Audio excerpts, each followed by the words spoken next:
This is SAFM, leading the conversations that move us. This is SAFM. Just tell me about how this concert series fits in with what you are trying to do with these young people.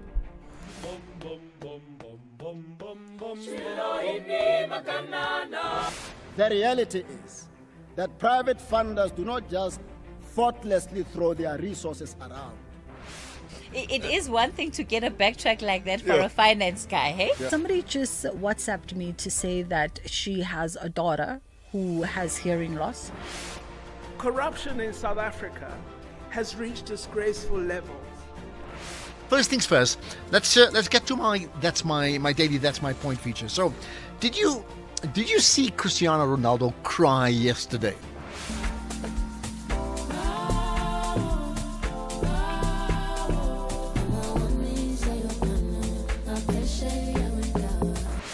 This is SAFM.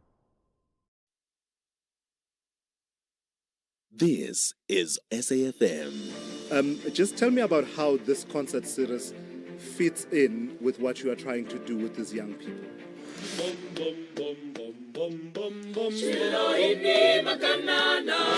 The reality is that private funders do not just thoughtlessly throw their resources around.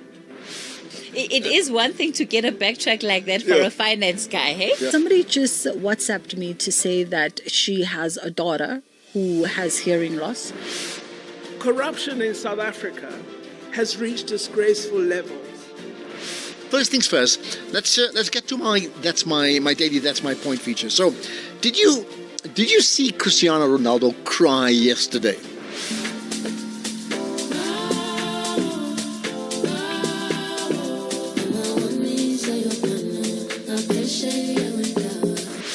This is SAFM.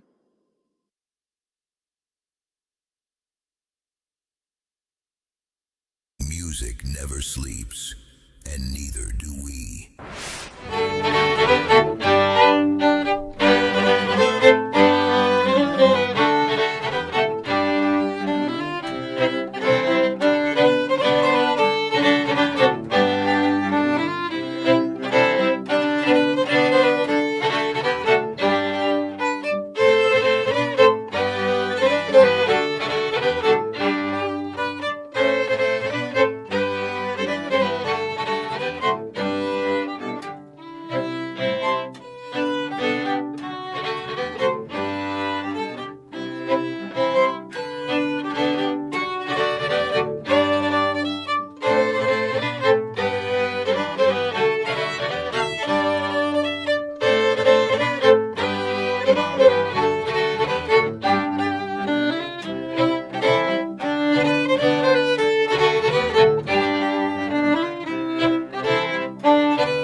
angikhathali eyo nto phela isuyinzima hard work again ngivuke ekuseni ngenza uhlelo kumele ngabenza njalo I hold myself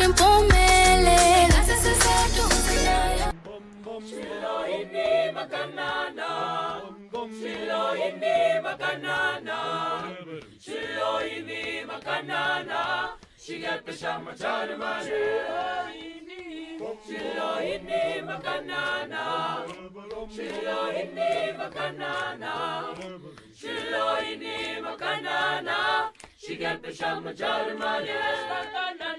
Ilesh makanana, Ilesh makanana, Ilesh makanana, shigepe shamachari mani.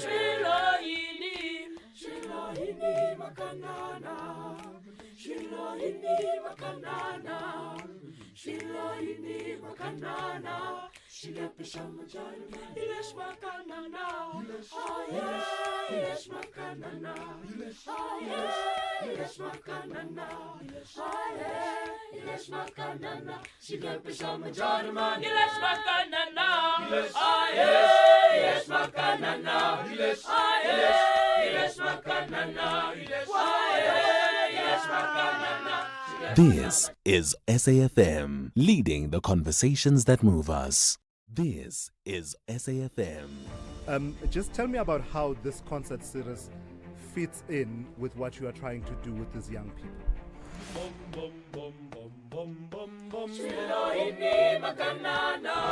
The reality is that private funders do not just thoughtlessly throw their resources around. It is one thing to get a backtrack like that for a finance guy, hey? Somebody just WhatsApped me to say that she has a daughter who has hearing loss. Corruption in South Africa has reached disgraceful levels. First things first, let's get to my daily that's my point feature. So, did you see Cristiano Ronaldo cry yesterday?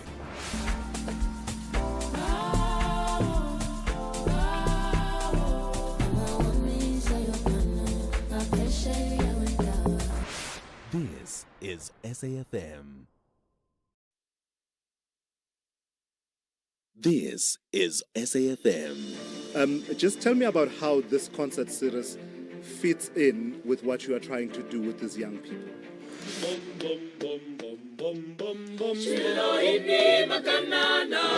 The reality is that private funders do not just thoughtlessly throw their resources around.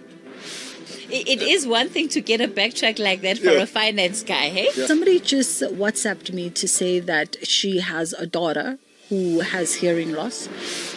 Corruption in South Africa has reached disgraceful levels. First things first, let's get to my daily that's my point feature. So, did you see Cristiano Ronaldo cry yesterday?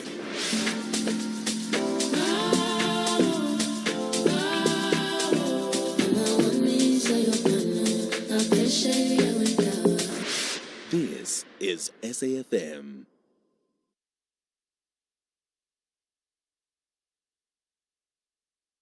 Music never sleeps, and neither do we.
singakhali eyonto phela isuyinzima hard work I am ngivuke ekuseni ngenza uhlelo melela benza njalo I hold myself impumelelo asesiseduze nayo Shilo ini makanana Shilo ini makanana Shilo ini makanana Shigepisha macharma Shilo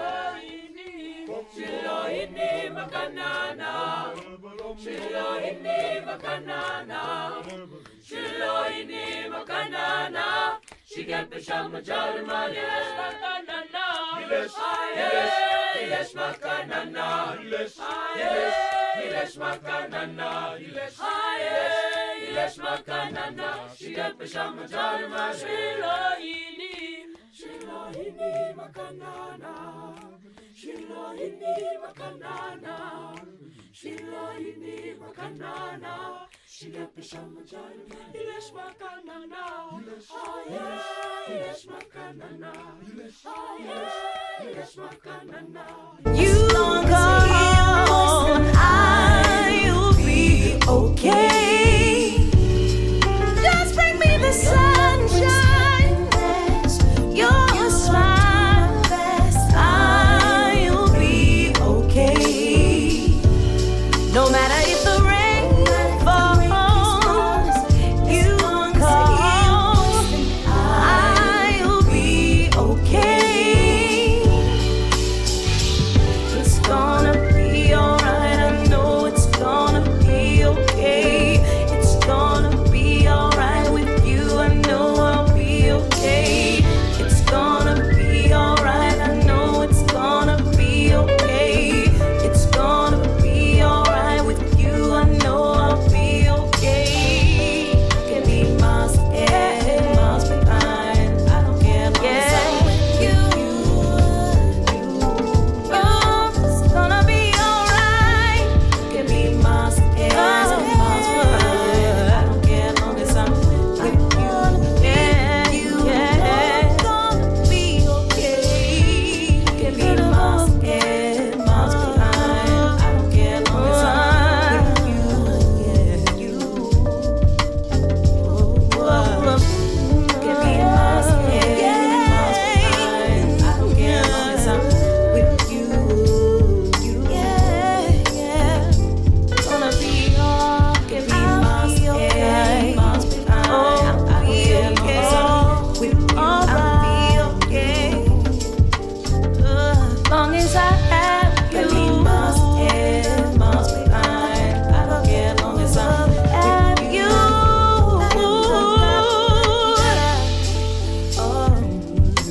Be alright. Be okay. Be alright.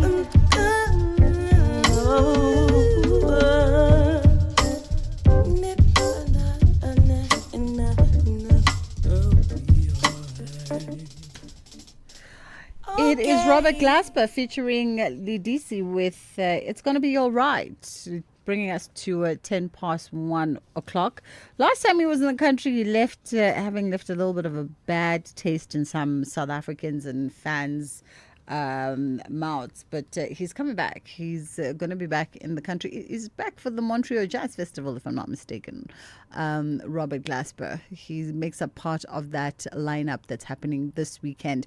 All roads are leading to Stellenbosch this weekend for that festival. In fact, just Cape Town in general over the next 2 weeks or so is going to be a jazz-riddled city. So lots to do when it comes to that. We've got a full show for the first time in a long time, and we're going to have a full show for the next about 2 weeks or so as the Madlanga Commission goes on a break. But just because the Commission in itself is on a break doesn't mean that some of the work surrounding the findings that have unfolded thus far does not continue. In fact, it does, as you see with all the breaking news this morning, with those 16 accused, some top officials, particularly from SAPS Ekurhuleni, appearing in front of the judge in Pretoria today, accused in a whole host of charges that relate to some of the information that was shared during the Madlanga Commission. So we'll keep you abreast with that. From our end, we are going to be having a conversation around, some affairs, keeping your affairs in order after you die.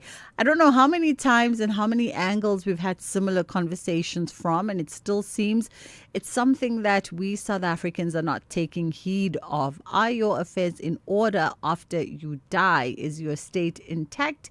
And is it ready? We had this conversation, and then Jiggy, the former deputy president of South Africa, the late Didi Mabuza, passed away, and we saw that court situation happening between his daughter and his wife around the retirement annuity that he'd left and the responsibility that he'd held in supporting her as a student. That matter is still in court, in fact. We have this conversation on the back of also Msiwa Likota having passed away, and finding out that not only did he have his marital family, and with all due respect, we sort of just, recapping on that. So with all due respect and sensitivities to his loved ones, not only did he have his marital family and his children, but seemingly also had a life partner, whom, if I recall properly, they had a child together, if I'm not mistaken, but shared a life together. And now there seems to be issues around the estate in as far as that is concerned. And so we're going to have this conversation, and we wanted to just know from you, just as a check-in, because it is the 25th of March, are your affairs in order? Should you die today, tomorrow? Is everything going to go in accordance to how you had wished it to go? Those who are supposed to receive your monies will receive your monies. Those who are supposed to stay in your home will stay in your home. Those who are supposed to be taken care of will be taken care of. Whether you are married, divorced, in a situationship, partnered up, whatever you may call it, we want to know from you. 061-410-4107. We're going to be talking to Associate Attorney at Stratham M and Associate around some of these matters. Stages, pages, screens, and more is also coming up, and I'll let you know what else is coming up during the course of the show. SAFM supports a litter-free South Africa. Play your part in keeping our surroundings and environment clean. SAFM, leading the conversation. Bridget Masinga on SAFM. All right, we are catching up with Martin Stratham of Stratham M Associates, and we're going to have this conversation around your affairs being in order after you pass away. Is your estate intact? Is it ready? Does your will and everything else reflect what you require it to reflect, and take care of the folks that it's supposed to take care of? We have Martin joining us, and we've seen in the news multiple stories of people, particularly in the public eye, high-profile individuals, and those in our own families who pass away without any clear instruction as to what must happen with their estate. So there's no will intact, there's no documentation. And are you comfortable in planning your death and what happens to your family when you reach the afterlife? Martin, good afternoon. How are you? Good day, Bridget, and good day to listeners. Thank you for having me on. It's a pleasure. Thank you for the time. I think that last question that I asked to the listener, to say, are you comfortable in planning for your death and what must happen to your family when you pass on? I find that that's probably the gateway to the stumbling block of why people don't have these conversations with you, because for some reason we don't like to talk about death. Bridget, that's quite correct. And I think people underestimate grossly the importance of a will and planning correctly what needs to happen with their affairs, not just their assets, but also their final wishes. There's very much misunderstanding within the family quite often as to what would happen with assets, and people often have some idea to say, well, that some of the family heirlooms would have gone to me, and they often are disputes if there are not clear instructions provided by the deceased. Maybe that's the other sort of misfire in this conversation, and I lack the proper word here, is when we often talk to legal experts like yourself about estates and estate planning and what must happen when a person passes, we look at the documentation of a will just purely as dividing of assets or ensuring that the assets go to the right person. But we don't actually look at it from the perspective of the person's final wishes. Maybe if we approach the conversation from that perspective, it would be a different conversation, because then it almost speaks to the emotions of it all, right? It speaks to the emotional intent of it all. I want to take care of Bridget should I die, and so I'm going to make sure it is stated so in a legal document. Absolutely, Bridget. I think it's more so important when it comes to younger people and third parties that might have played an important role in our lives. It is not just necessarily that within my realm that I've had just family and kids that I need to bequeath assets to. But I might feel that there's a third party, a friend that has been an integral part of my life, and I also want to bequeath something to them. And if that is not contained in a will, the law dictates how the assets are bequeathed. Yeah. And I mean, Martin, if we are being quite honest, which I'm probably sure you've seen in your professional circumstances, generally as South Africans, we lead very complicated lives. Relationships have become very complicated and very fluid. And there's a lot for folks to consider. So what are the first questions that maybe we should be keeping in the back of our minds around that, to say, no matter how complicated your life is in the present, when you die and you are not there anymore, we need to unpack this in the simplest way? Well, as we've seen through what is currently in the media, is that your matrimonial property regime plays an integral part of what is codified or put into your will. And it is imperative that you go and see an attorney so an attorney can explain these factors to you. Quite often, in me winding up estates, I deal with circumstances where an individual has drafted a will on their own and they have not taken consideration of the fact that they are married into your property. And there, in terms of that, you cannot give effect even to their wishes. So when at the starting point, one is to understand what are the legal parameters within which you can bequeath assets and how you can do it. There's a number of aspects that play a role within a state. Is your marriage regime, whether there's a life partner, whether there's traditional marriages that have taken place, and do you have minor children? Because when there are minor children, one has to provide for the aspect of maintenance. Yeah. Let's pause there for a second, and then we'll come back and we'll touch base on some of what you said, because already when you talk about your matrimonial contract playing a part in what is actually applicable in your will, what can be done and can't be done, because maybe that's another area where we get a little bit confused. As you listen to our conversation with Martin, I'm wondering, are your affairs in order? If they are not in order, as in, do you have wills? If you have insurance, have you listed your beneficiaries? Have you allocated the percentages that each beneficiary gets from that?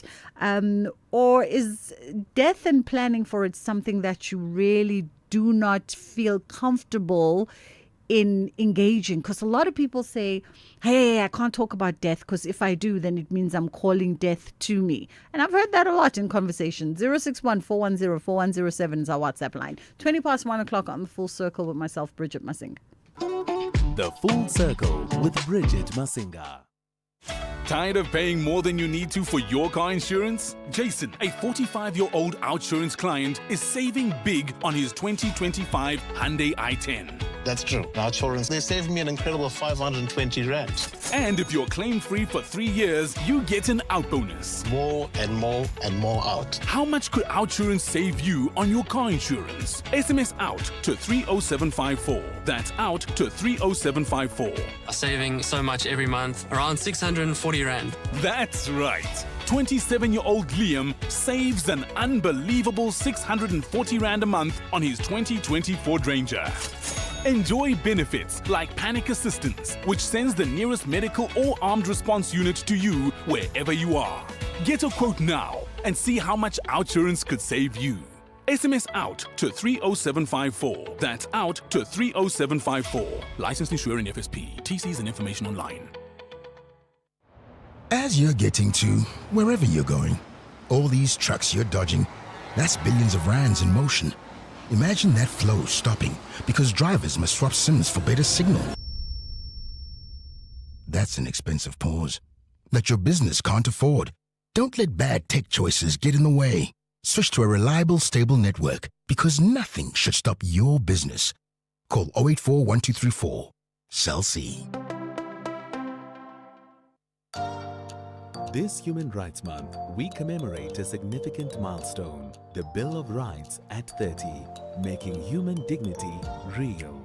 For 3 decades, South Africa's constitution has been a beacon of equality, freedom and justice for all. Yet dignity is not just written in our constitution, it must be lived, protected and upheld every single day. Join SAFM as we unpack the issues that matter, elevate voices driving change, and reflect on the progress we've made while confronting the work that still lies ahead. SAFM, leading the conversations that move us. They'll sound like I was about to scandal to my team. Entlek, let's connect. It's coming to you from the Montreal Jazz Festival in Franschhoek. The first time this iconic festival takes place on African soil, and you can join Penley Biani and Fran Rico for exclusive interviews, behind the scenes access, and of course the festival experience. Watch it on Friday, the 27th of March at 4:30 p.m. on SABC2. Entlek, let's connect. Be part of the movement. SABC2, you belong. Bridget Masinga, weekdays on The Full Circle. All right, 061-410-4107 is our WhatsApp line. How do you feel about planning for death? Is that something that you talk about, engage with your partner and your family, let your wishes be known? Even down to simple things like how you'd like to be buried. How would you like your funeral to go? Because these are some of the things that people put in some kind of legal document. It might not necessarily be a will per se, because maybe that's read after, but some people do go so far as to leave instruction with their attorneys as to how they'd like that day and that ceremony to be handled, over and above, of course, how they'd like their assets and their final wishes to be considered. We are in conversation with Martin Stratum of Stratum M Associates around this. And Martin, you were saying before we went on a break that the matrimonial contract also plays a part in what is contained in the will, in as far as what can be legally executed. I think that's something that we probably don't think about. Yeah, absolutely, Bridget. I mean, the major fact is, if you're married in community of property, it's what that means is that you've got half of an undivided share in an estate. The half of the estate belongs to your spouse. And you need to calculate around that, because that has a number of aspects that impact, for example, the transfer of the property or money, to be transferred. So these things need to be taken into account, because you can't bequeath your spouse's share in the estate to a third party. So you must only deal with your 50%.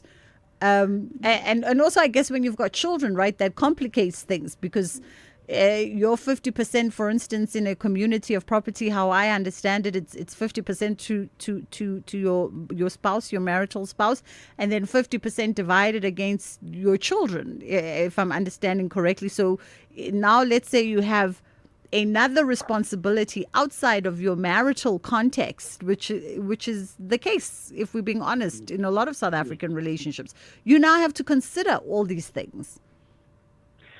Absolutely. So what quite often happens is that people would leave they would leave their 50% to their spouse, and in the event that that spouse passes away, it then is bequeathed to the children. But yes, in the South African context, where we have complicated scenarios where we do have, for example, children that aren't within the same marital relationships, and one wants to provide for that, one needs to make provision for that. In law, if it's an succession, your wife will automatically implement the property, get 50% of the estate, and 250,000 rand, alternatively a child's portion, if there's no will.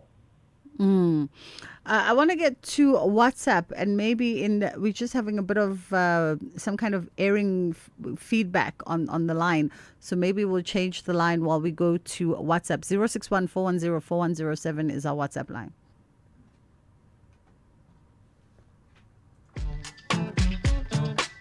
Bridget Masinga, weekdays on The Full Circle. Good afternoon, SAFM and the listeners. This is Bridget. You hit it on the nail. I can tell you, on Monday we were all called at our HR at my workplace, of which I cannot disclose. But my things are in order. I can say it was just a refresh. Is your things still the same? Who do you want to have? How many percent? But my things are in order, says Bridget. Thank you. This is Akila in the Northern Cape. Hey, Sister Bridget, we are touching a very sensitive topic, talking about the funeral. But Sister Bridget, I want just to differ. Sister Bridget, I don't know these people who are helping, who are ensuring, why who are covering people, and then after they plan their murders. Why financial advisors are not being arrested? Because this thing, it's trending. Sis Bridget, I know I'm far away from your topic, but just maybe it's space for another time. Why financial advisors are not? Because they are the one who keep on ensuring, overcommitting these clients, and then after this client, they plan about the people. Thanks, Bridget. It's not here in Don City Boxback. Yeah, Nati, I think you strayed a little bit far from the conversation, but at least you did disclaim for yourself that you were going to do exactly that. 061-410-4107. We're going to take a quick break for the headline news, but would love to hear from you in as far as your estate. Have you planned for it? And by the way, when we talk estate planning, you don't have to be a multi-millionaire or billionaire. We're not talking about Patrice here, but just to know what happens to your home that you've bought, your car, your life insurance, your furniture, your assets, your jewelry, your bags, even, ladies. We know the kind of investment that we make into some of these goods. What must happen to all of that? Who does it go to? Who gets what? Who gets what percentage of it? Is this stuff that you actually talk about? Is this stuff you talk about with your family, that you make clear with your family? Perhaps you even talk about this with your friends, and you've gauged the sentiment in your group around how do you all feel about having this conversation that talks to inevitably dying. And a lot of people are uncomfortable, and some people are very comfortable in having this conversation and making these kinds of plans. Would love to hear from you. 061-410-4107. 1:30, time for Utsile in the news. Thank you, Bridget. Good afternoon. In the headlines, alleged cartel member Vusimu Katmatla is appearing alongside a group of senior police officers before the Pretoria Magistrates Court in connection with the 360 million rand Medicare 24 SAPS tender. The case against Tiffany Meek, who's accused of killing her 11-year-old son, Jaden Lee Meek, has been postponed to April 22nd for trial. Meek appeared before the High Court, sitting at Palm Ridge east of Johannesburg today. And Agri-SA in Mpumalanga has begun assessing the implications of diesel shortages on the farming industry. This comes after reports of diesel supply constraints affecting certain areas of the province. Details at 2 o'clock. The Full Circle with Bridget Masinga. All right, our WhatsApp is open on 061-410-4107. Would love to hear from you. Martin Stradom is joining us of Stradom M Attorneys as we look at, of course, estate planning and your readiness for it. We're seeing the headlines around Likota's estranged wife who is fighting his, what we can only assume must have been his partner for an estate about more than 2 million rands that was withdrawn against that estate. We also saw the case of the late former President Didi Mabuza and his daughter and his life partner or wife also battling it out in court for maintenance of her. He was maintaining her. We spoke about that at the time with one of our legal experts that we often invite on the show. And so we thought we'd continue having this conversation. What happens in the event, Martin, that there is no documentation? There is no documentation, and now there is this disputed estate. What happens in those processes, and how protracted can that be for a family who really would be in mourning and in grieving and just wants to get through that period with as little disruption as possible?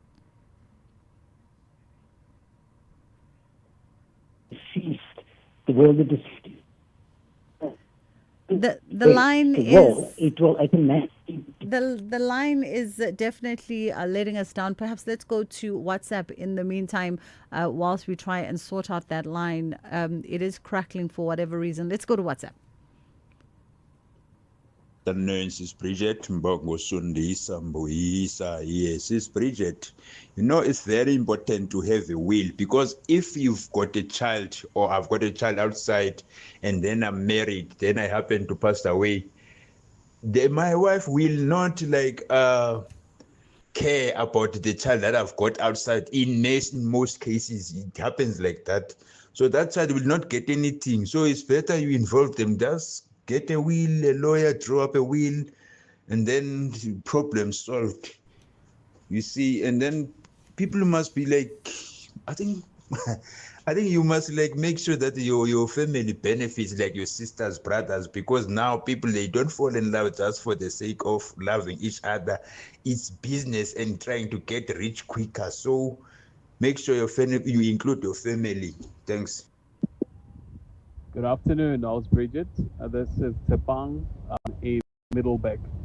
I want to find out if a parent decides to nominate a sibling at their workplace, but do not specify that in the will. What happens when the estate has to be shared between them? All right, Tsepang, maybe let's deal with that, Martin. I'm presuming that when he says the question, what happens when a parent nominates a sibling at the workplace, I guess he's talking around what? Pension fund? Well, so you can nominate a beneficiary directly for your pension fund, and those funds will then get paid directly to the nominee. And the funds do not go into your deceased estate. Obviously, the risk associated with that is if you assume that the person that's nominated will act in a fair fashion to perhaps pay it out to those individuals that get. Yes, but you are entitled to nominate somebody to receive those funds before your estate is wound up. Again, it doesn't go to the estate. And in some circumstances, having a beneficiary nominated that way is beneficial because it provides for funds in the interim while the estate is being wrapped up. Martin, I just didn't want to interrupt there, but the line is really just progressively getting worse, and we're dropping every second line. But Tepang, for further clarity on this, we've had some conversations on the show, the recurring conversations on the show. If you just go to our podcast on safm.co.za, we actually had a conversation specific to the pension fund nominations and how that works. And the legalities around that, and the items of law that speak to that, and how that must be played out. And we had this conversation, if I'm not mistaken, it was in the week or in the month that former President Didi Mabuza passed away. So if you just go back to our podcast round about that time frame, you'll be able to find that. I know that from the legal expert we had at the time, and we also had an expert that dealt with pension funds. They did say, yes, you can nominate on that nomination form who the recipients or beneficiaries, and my languaging could be, my terms could be incorrect here, but who the beneficiaries should be on that pension fund. However, if you pass on, then that pension fund gets allocated a individual, I forgot what they call them, like an adjudicator type individual, who then goes and seeks out other potential beneficiaries, people that you were supporting or that you were responsible for, whether they are your blood, whether they are not your blood, and sees whether or not those people are also entitled to your pension fund. And if they should be, then they also get allocated a portion of the pension fund. I'm hoping that that was the question you were asking. But yes, just go back to our show, and we've dedicated a lot of time to this conversation. Have we changed the line? Okay, let's see if maybe it's a better line.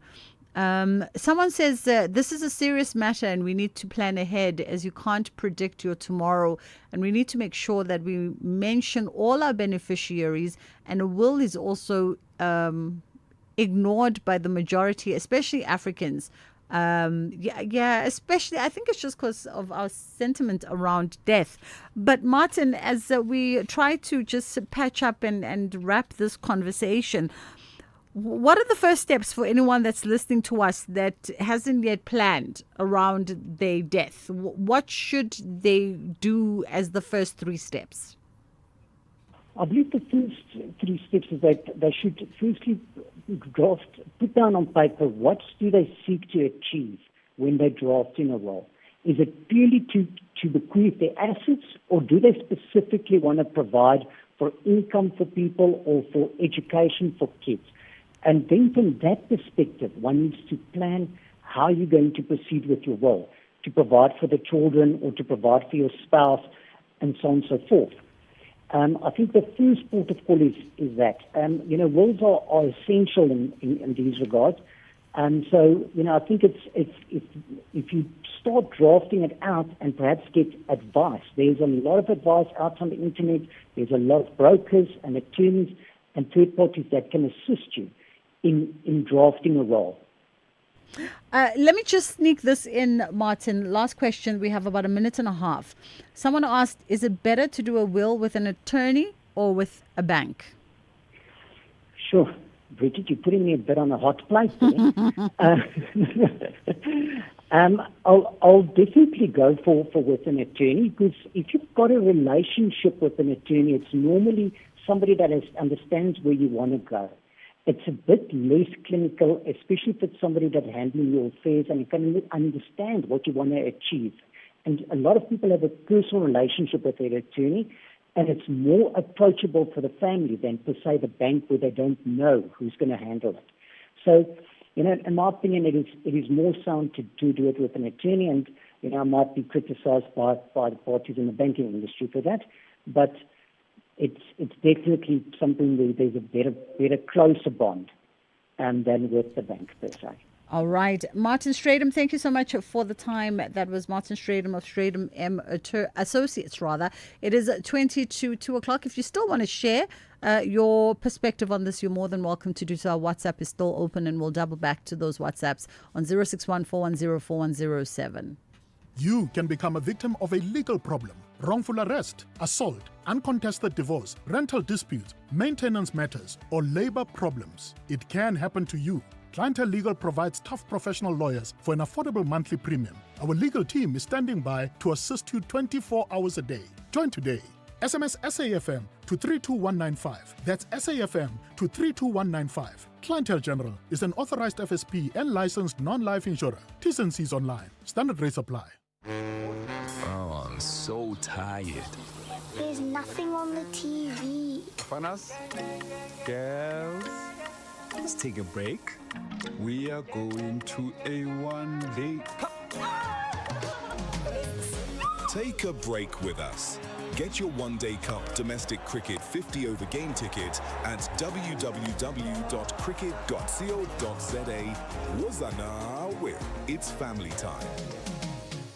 Investing shouldn't feel risky. It should give you security and good returns. Earn up to 7.25% interest per annum with an ABSA Cash Invest Tracker for an investment of 100,000 rands or more. Your capital is guaranteed with immediate access to your funds. That's minimum risk, maximum benefit. ABSA Private Banking customers can invest from just R1. Open via the ABSA Banking app, a branch, a private banker, or 0860 111 515. Your story matters. ABSA is an authorized financial services provider. T's and C's apply. Bridget Masinga on SAFM. Stages, pages, screens, and more on The Full Circle with Bridget Masinga. All right, we're shifting gears a little bit now and we're catching up with Untogozo, aka Togo Langa, who's a curator and artist manager for Stages, Pages, Screens, and Things. And we're talking about a group exhibition, Experiment, Introduce, Enjoy. It's an exhibition that was birthed from the desire to revive the idea of experimenting while having fun with the arts and introducing a viewer to a practice perspective that would otherwise go unseen. How are you doing, Togo? I'm very well, Bridget. I'm very well. How are you doing? I'm great. Thank you so much for the time. Much appreciated. Experiment, introduce, enjoy. Let's unpack a little bit this concept. All right. Thank you. Thank you. So, the birth of this concept is just from observing the art industry as it is currently in South Africa. And I find that there's a lot of tension in terms of, how artists are producing.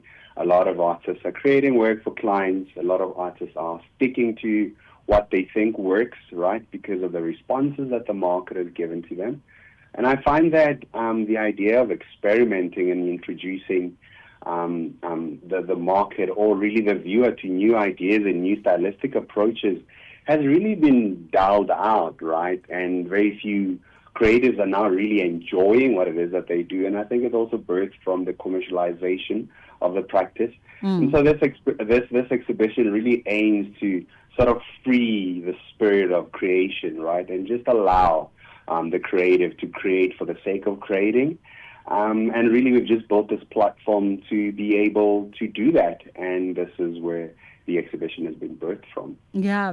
When you talk about the sort of the experimentation part of this concept, and the fact that from a stylistic approach, there's a reluctance because of the economics of art and mainstreaming. So once an audience likes your style or gets introduced to you because of a particular way that you present, we're very reluctant, you're correct, to shift with you. I've engaged a lot of artists when they change format or change style, and I go, why?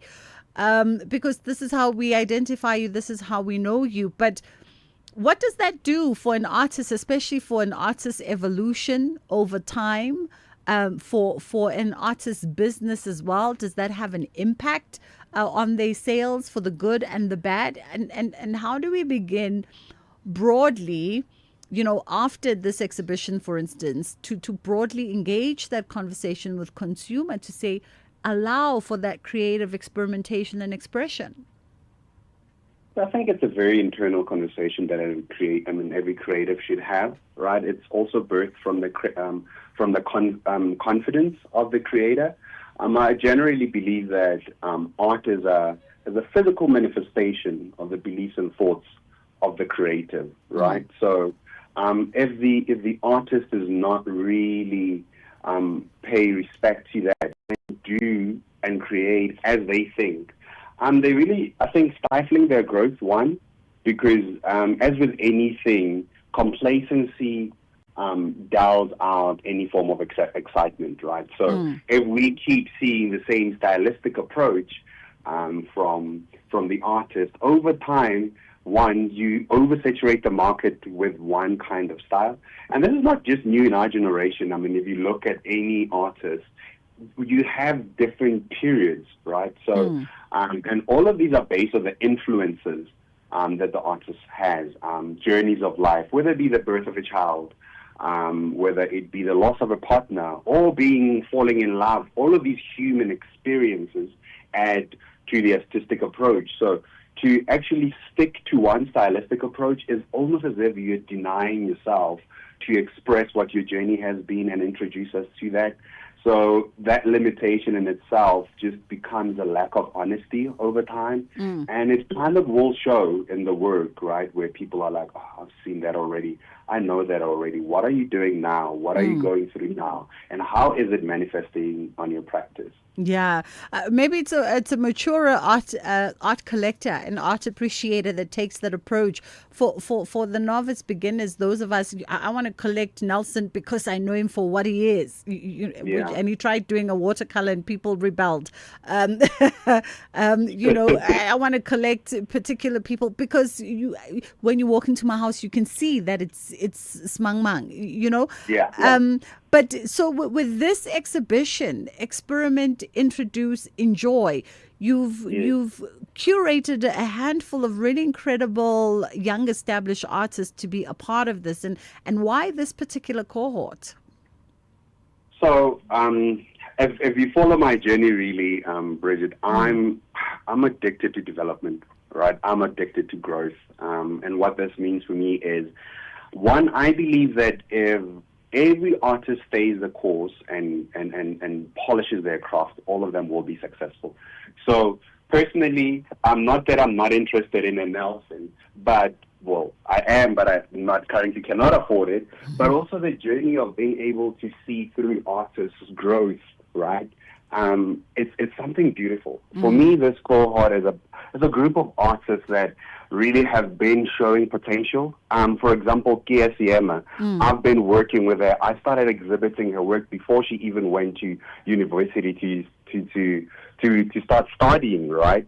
And so seeing that whole journey, it's a beautiful thing. And one, I think it's up to us curators to develop new artists and really give them the platforms that they need to become the Nelsons, the Mary Sibandes, right?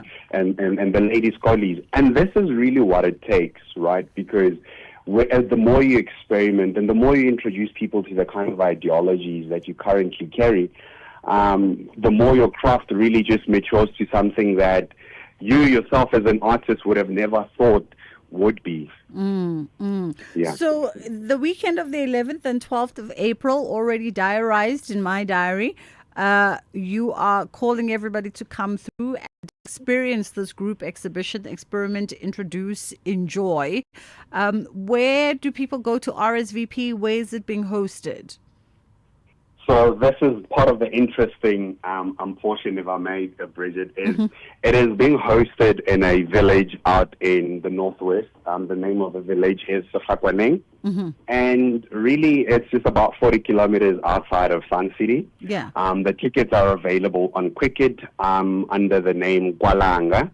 It's also available on my link on my Instagram, Son of Langa. But really the idea of hosting it at this village home is the furtherance of the interrogation of where can we exhibit, right?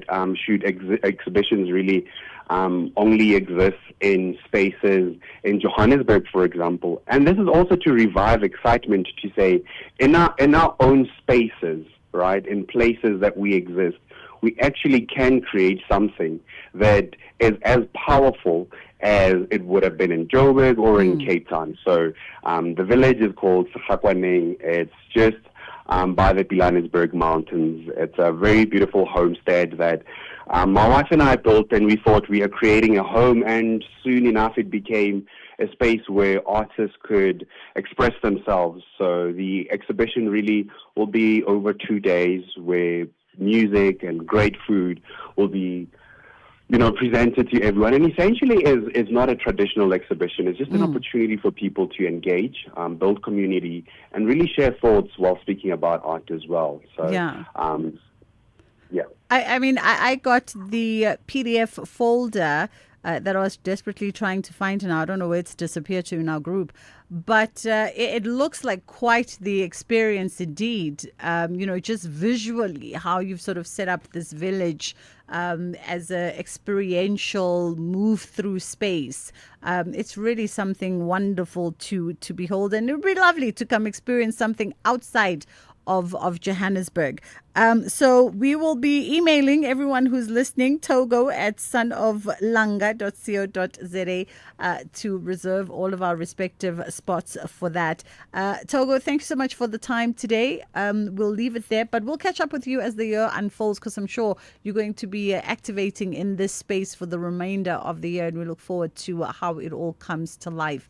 That was Untogozo Togo Langa, curator and artist manager. It's 10 to 1 o'clock. A quick pause, and then we come back with our next conversation. If you're active on social media and love SAFM, we hope you'll take a moment to like or follow our SAFM page on Facebook and Twitter. These are the best places to find all the guest information, conversations, and stories you love from your favorite presenters, along with regular updates from SABC News. And don't forget, you can send your questions to feedback@safm.co.za. SAFM, leading the conversation. Entlek, Let's Connect is coming to you from the Montreal Jazz Festival in Franschhoek. The first time this iconic festival takes place on African soil, and you can join Penny Libiani and Fran Rico for exclusive interviews, behind-the-scenes access, and, of course, the festival experience. Watch on Friday, the 27th of March at 4:30 p.m. on SABC2. Entlek, Let's Connect. Be a part of the moment. SABC2, you belong. Who says talking never solves anything? SAFM, leading the conversations that move us. With Outsurance, saving on your car insurance feels like getting the last buri roll at the office braai. 40-year-old Rafik saves a whopping 899 Rand on his 2017 Navara 4x4. Get a quote now, and if Outsurance can't save you money, ask for 500 Rand or 1,500 if you've been claim-free and with the same insurer for over 3 years. Get savings or cash. SMS out to 30754. That's out to 30754. Outsurance is a licensed insurer in FSP, and T's and C's do apply. Bridget Masinga, weekdays on The Full Circle.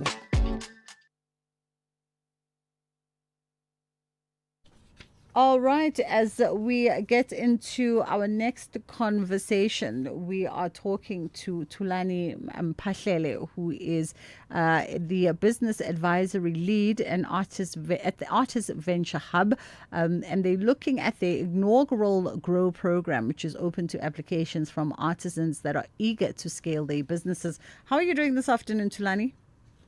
Good afternoon. How are you doing? I'm very well, thank you so much. How are you doing? I'm great. Thank you so much. I'm great. Talk to me about the Artist Venture Hub quickly. So the Artist Venture Hub is precisely a development, business development program designed for artisans. Obviously, artisans, we're referring to predominantly, in our case, four trades, which is electrical, plumbing, bricklaying, and also carpentry.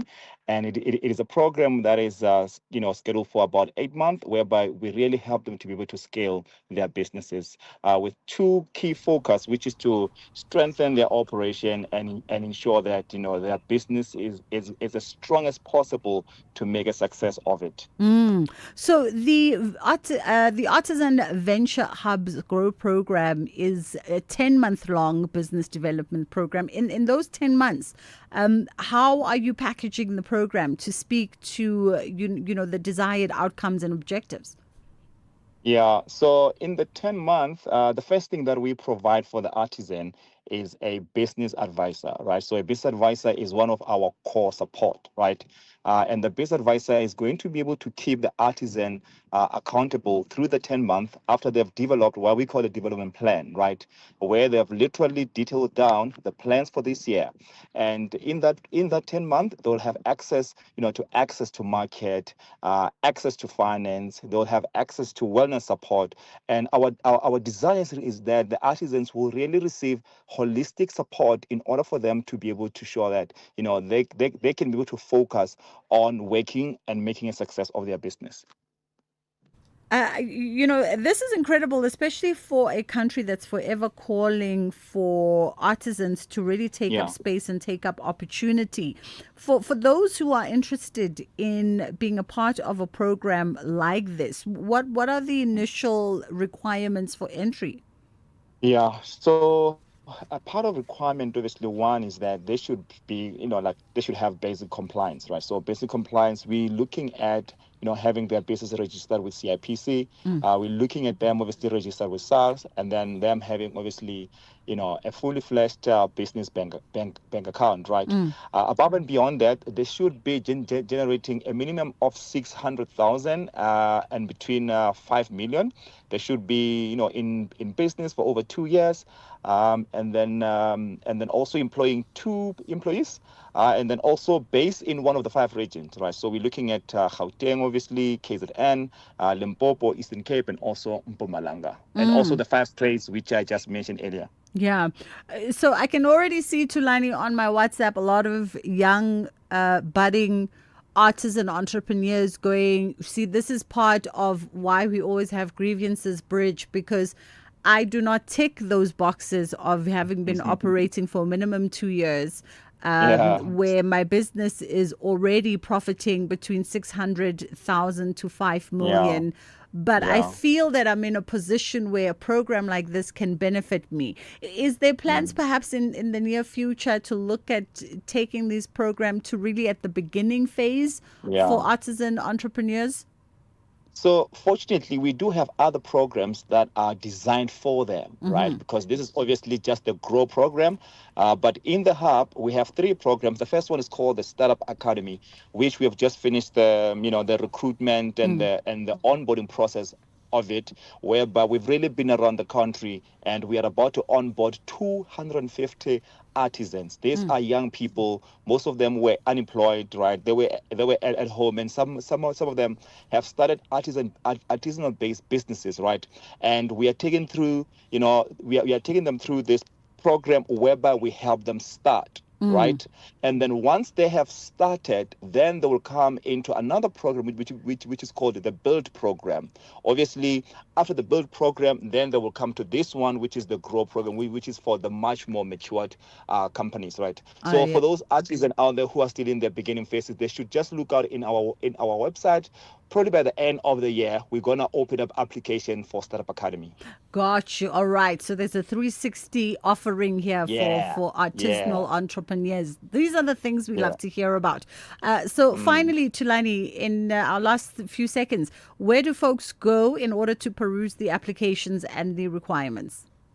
So they must just go to our website, www.allengraymakers.co.za. Alternatively, they can go to all our socials, LinkedIn, Facebook, and also Instagram. We are at Allen Gray Makers, and they'll find the application. And the only thing they have to do is to open it and then follow through the process to apply. Wonderful. We appreciate the time. That was Thulani Mphahlele, who's the business advisory lead for the Artisan Venture Hub. And you heard you can just log on to Allen Gray Makers for this and see the qualifications, the application form, and get it all sorted and ready, because applications close on the 31st of March. 2 o'clock, Otsile standing by with the top of the hour news.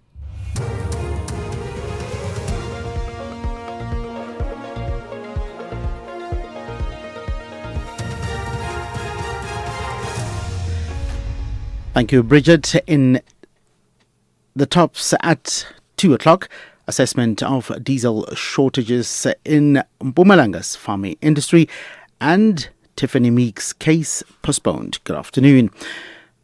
Agri-SA in Mpumalanga has begun assessing the implications of diesel shortages on the farming industry. This comes after reports of diesel supply constraints affecting certain areas of the province. In Hectorspruit, a fuel supply company has indicated that it's currently facing low diesel reserves due to delays in resupply, among other things. Diesel sales and refueling for farming machines and or earth-moving equipment have been restricted. The fuel rationing coincides with the harvesting and planting season. Agri-SA Mpumalanga Executive Manager Robert Davil. The national organization, they are busy with a survey and to get enough data and for their discussions with the fuel industry to find a solution. But what I can tell you is that this thing, the current shortage of diesel, do have a real bad impact on the agricultural sector because we cannot carry on with our daily tasks. Our farmers, our producers do have a big challenge. Don't help us to have the produce harvest, but you cannot put it or send it to the marketplace. Advocate Dikeledi Chabedi has argued at the High Court in Pretoria that pension funds can only be withheld from beneficiaries who are accused of financial misconduct. Chabedi is representing the Minister of Justice in the matter between the Mkhonto weSizwe party and former NDPP head Advocate Shamila Batoyi. The MKP has approached the court in an urgent bid to block Batoyi's pension payout amid allegations of misconduct. But Advocate Chabedi has argued that pension benefits are not public funds. The monies or the pension benefits are not public funds, and the law says so. They are monies, irrespective of the allegations, that belong to the beneficiary.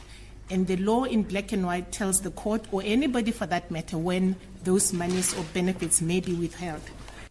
Alleged cartel member Vusmuzi Matlala has appeared alongside a group of senior police officers before the Pretoria Magistrates Court in connection with the 360 million rand Medicare 24 SAPS tender. The number of suspects has now risen to 16 from the 12 initially mentioned by the NPA. The suspects, which include senior police officers, face charges of corruption, fraud and the contravention of the Public Finance Management Act. The alleged procurement irregularities have come under scrutiny at the Madlanga Commission. The case against Tiffany Meek, who's accused of killing her 11-year-old son Jaden Lee Meek, has been postponed to April 22nd for trial. Meek appeared before the High Court sitting at Palmbridge, east of Johannesburg today. The 32-year-old has pleaded not guilty to all charges including criminal injury, murder and attempting to defeat the administration of justice. Her son was reported missing on May 13th last year. His body was discovered the next morning near a stairway in the complex where he resided with his mother in Fleurhof, west of Johannesburg. Judge Kasim Musa presided over the case. Now that we've finished the plea proceedings, the state has indicated that it would have its witnesses available on the next occasion, and therefore by agreement between the state and your counsel, your matter then is postponed back to the High Court of South Africa, Gauteng Division, Johannesburg, sitting here the Magistrates Court, Palmbridge, DC 13, to Wednesday, the 22nd day of April 2026 for trial. You are in custody, you shall remain in custody. And finally, a jury in New Mexico has found that the social media giant Meta violated state law by misleading users about the safety of its platform and enabling child sexual exploitation to take place. A Facebook, Instagram and WhatsApp parent group has denied the allegations. The BBC's Lily Jamali has the details.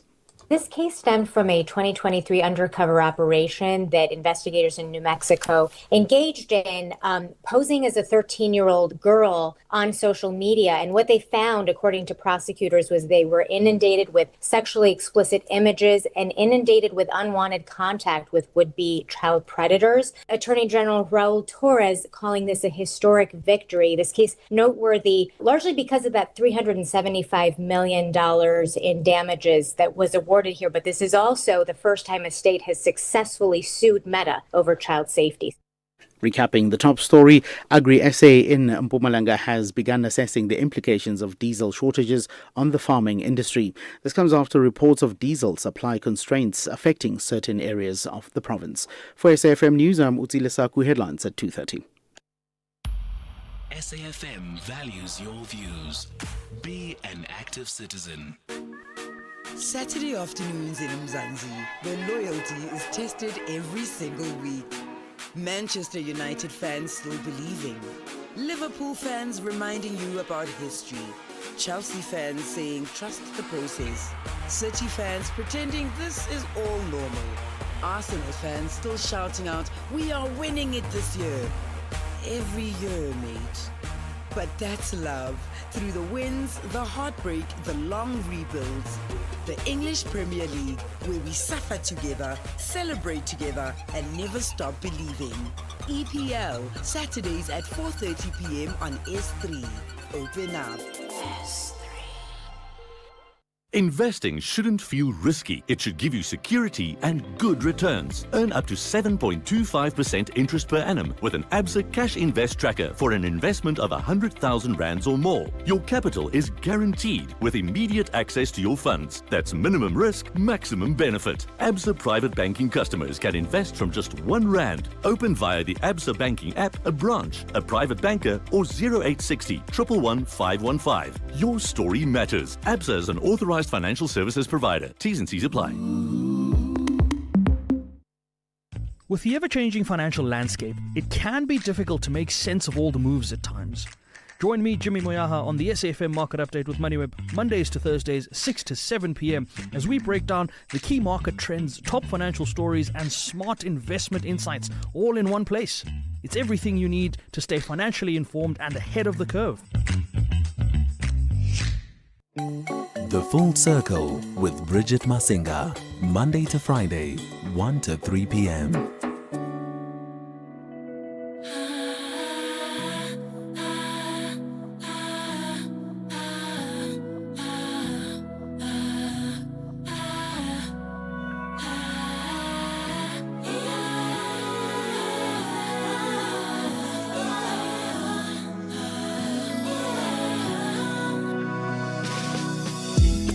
Bulali, ingoba isindwa ngumuntu wayokuya.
Monewa coming through with Andisoz and Ngame, taking us to 10 past 2 o'clock. I actually never paid attention to the lyrics of the song, particularly the chorus. No, sometimes you get caught up in the beats of the song. Sometimes you just kind of sing along, but you're not really focused on what the actual artist is saying, because you're taken by the rhythm of this. It's a beautiful song.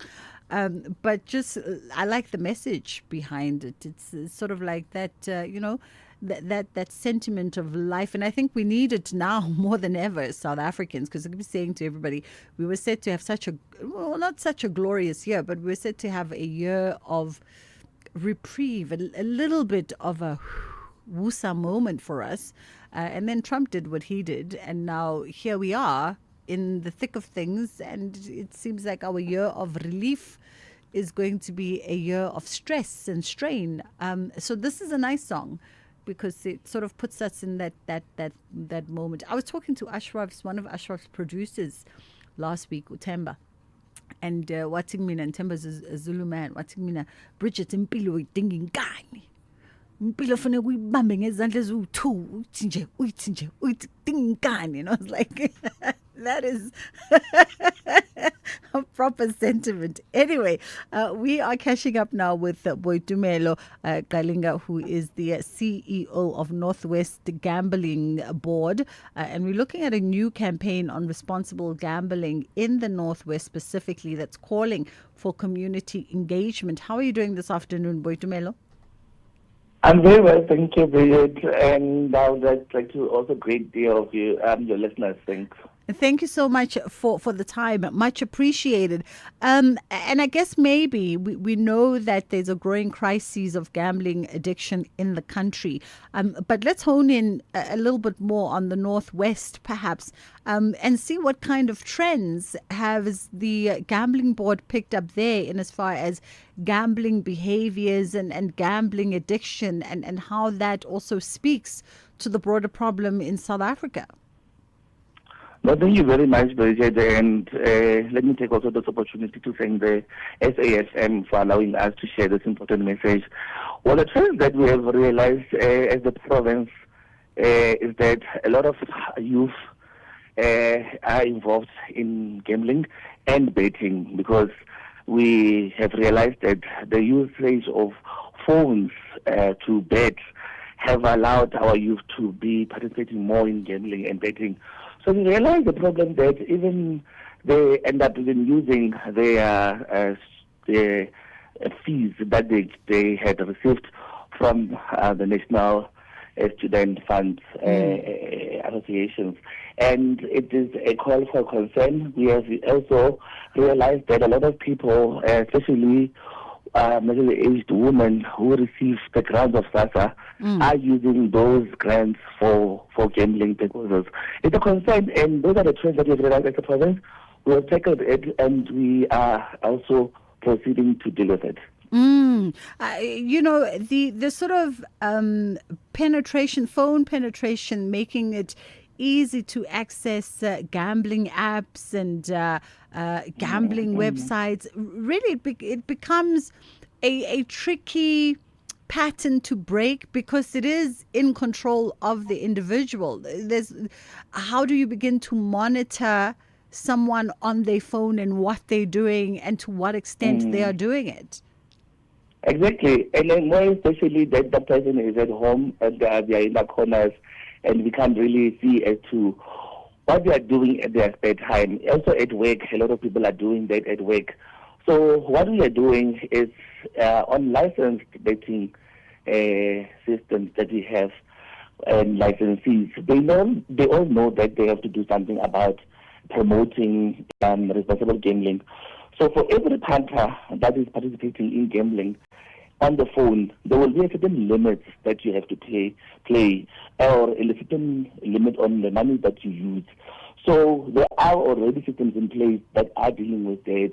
It is a concern when a punter is playing on an illegal site, because then we would not be, the illegal site doesn't care about it, because they're just going to want you to spend your money and things like that. But they wouldn't even advise you that winners know when to stop.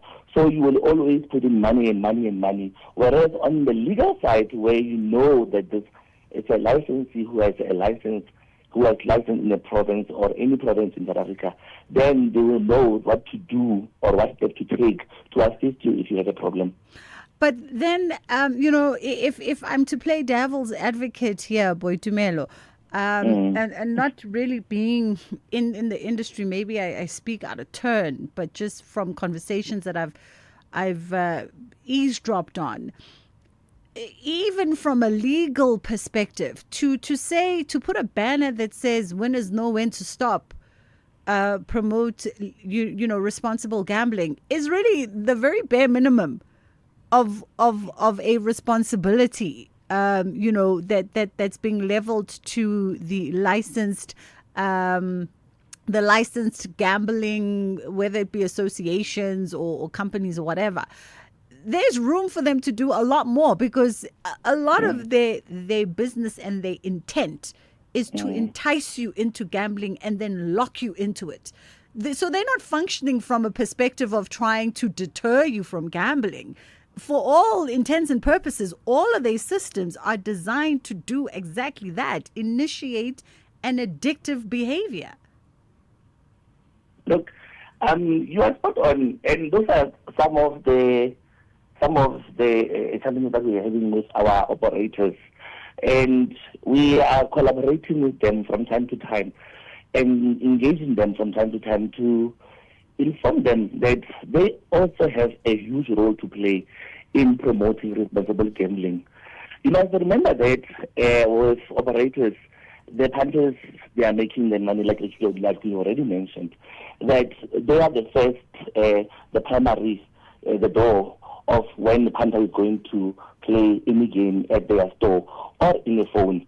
So they have a huge responsibility to make sure that that particular punter is protected.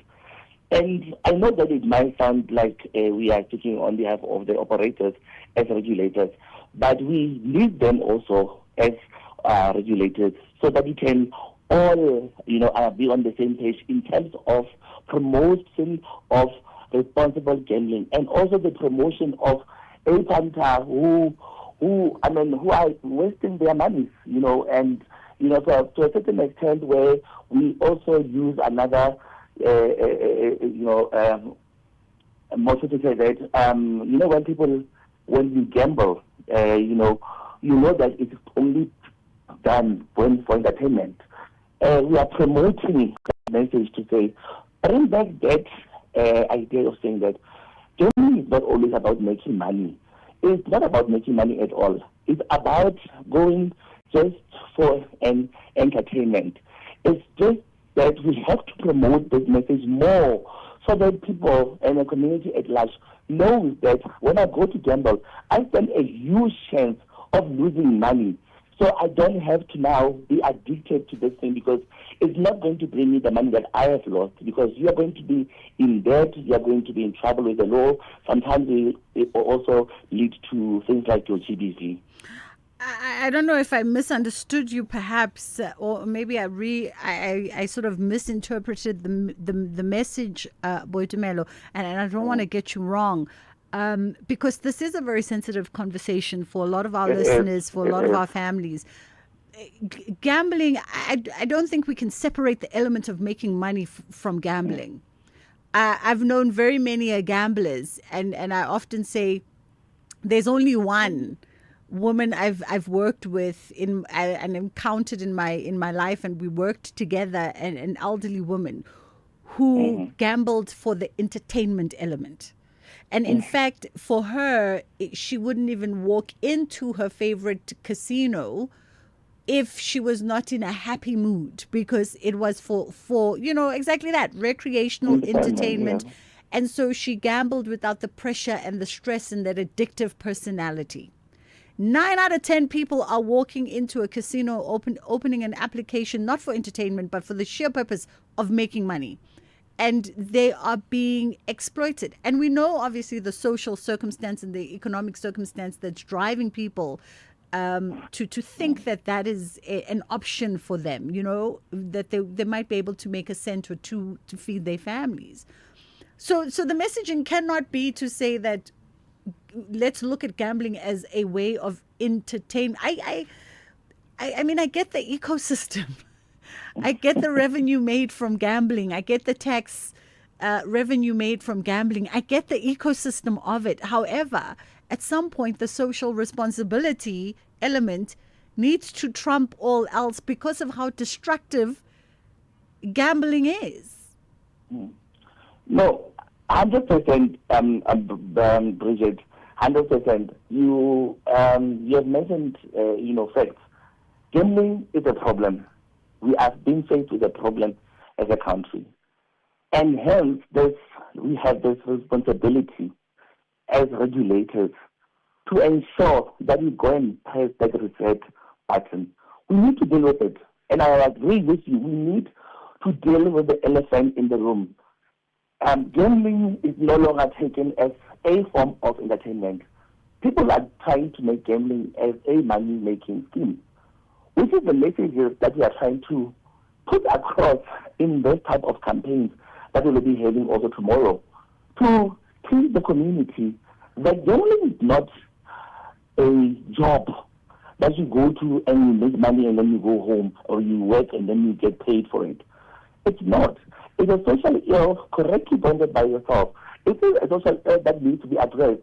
And hence, that's why we are here as regulators and operators, to ensure that the message is put across, to ensure that systems are put in place to assist those ones that need help. Remember also, Bridget, we have what you call self-exclusion forms, whereby families are advised, or yourself, if you feel like you have a problem, you can go to any gambling board or an operator who's out gambling or betting, and request that form to fill it in and send it for you to exclude yourself in gambling. But we also going to people to say that there's also other services that is provided by the Responsible Gambling Foundation, where they give you counseling.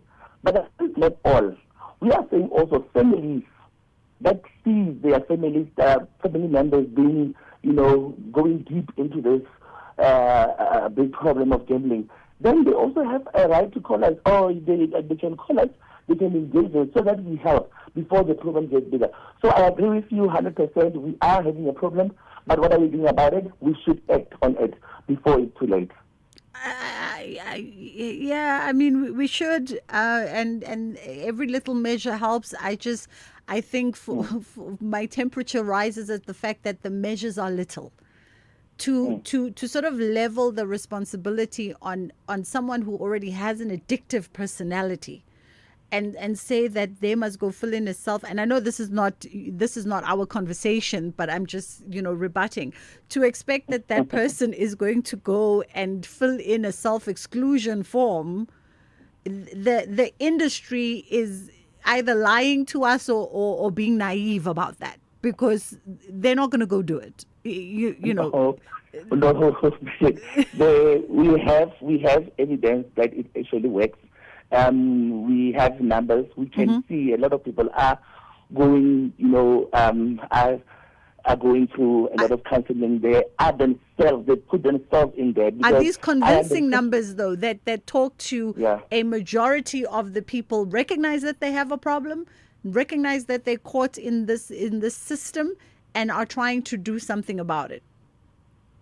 It's not really a convincing number that we would want to say, yeah, we are happy about. But that's why I'm saying that obviously, whenever there's someone who is addicted to gambling, then the first thing that needs to happen, if that person, he or she, says that they have a problem, they can always do that. But then there's a second element of saying that you know someone, Bridget, you know someone who has a problem. You know someone who's addicted to gambling, who's close to you. What are you doing about it? You know this information. You have these numbers. We have these WhatsApp numbers. We have free counseling. You can exclude yourself. You can go to say that I am in need of that. I have a lot of people calling me in engaging me about their families members who are addicted to gambling, and I have sought help for them, and they will help. But like I said, it's not a really convincing number for those working self-exploitation. But also, what would help is to say that we need to obviously educate the public about this kind of thing, to say that if you know someone, refer them, talk to your friends, and tell them that you need help. Yeah.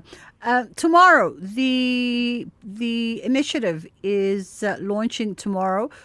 Talk to us about the campaign.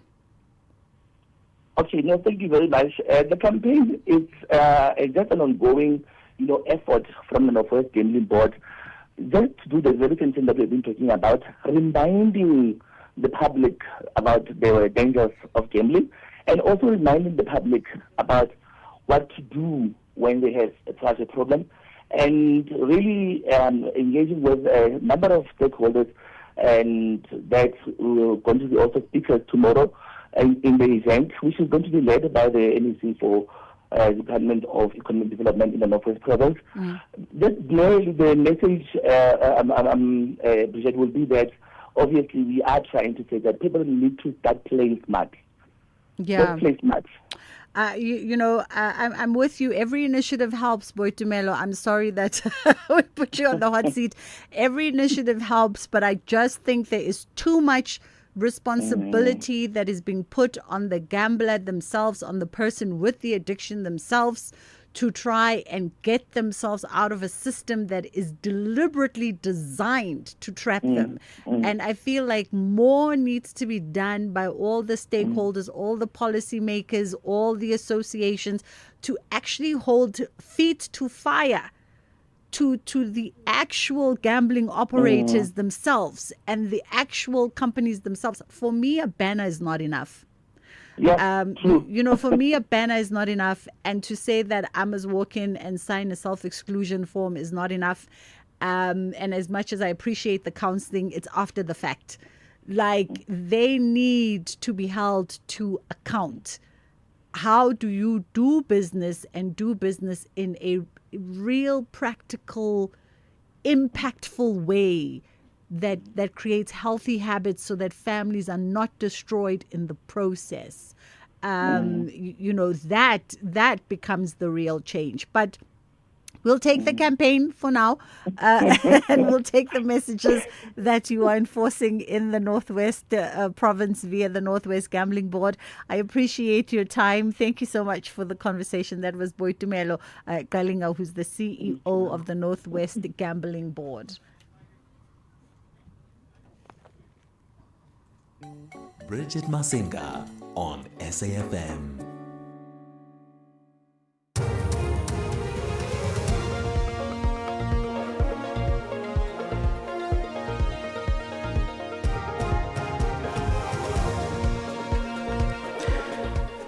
In the headlines at 2:30, Agri-SA in Mpumalanga has begun assessing the implications of diesel shortages on the farming industry.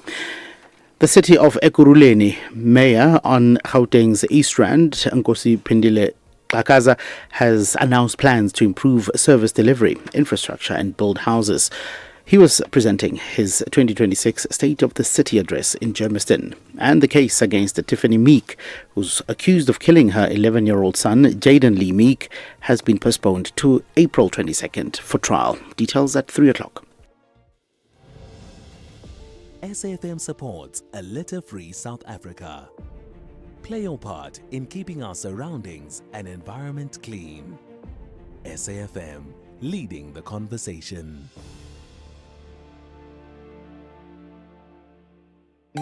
Bridget Masinga on SAFM. I feel like Kids Corner comes at the right time for you and I, so that I can cool my jets. So we're going to take a little bit of a break for Kids Corner. Well, it's not a break, actually. It's part of our show's programming. And so we're going to get into our kids programming for the afternoon. Kids Corner. And then we'll come back on the other side of that and get into one or two final items before we wrap up the show. This program is brought to you by SABC Education, enriching minds, enriching lives.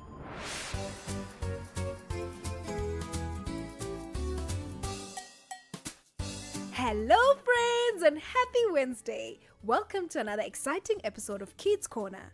Today, we're talking about skincare and why it's important to use the right products. Why do you think adults use different skin products than us as children? Do you think children should use the same skincare products as adults? Have you ever tried using a parent's or older sibling's skin product or cosmetic? What happened? What do you think could happen if we as children use products that are not meant for our skin? Why do you think it's important to always ask a parent or guardian before using skincare or cosmetic products?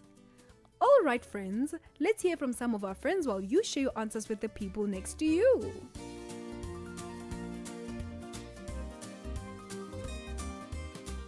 My full name is Bridget Masinga. I am 9 years old. I'm from Shuluzane.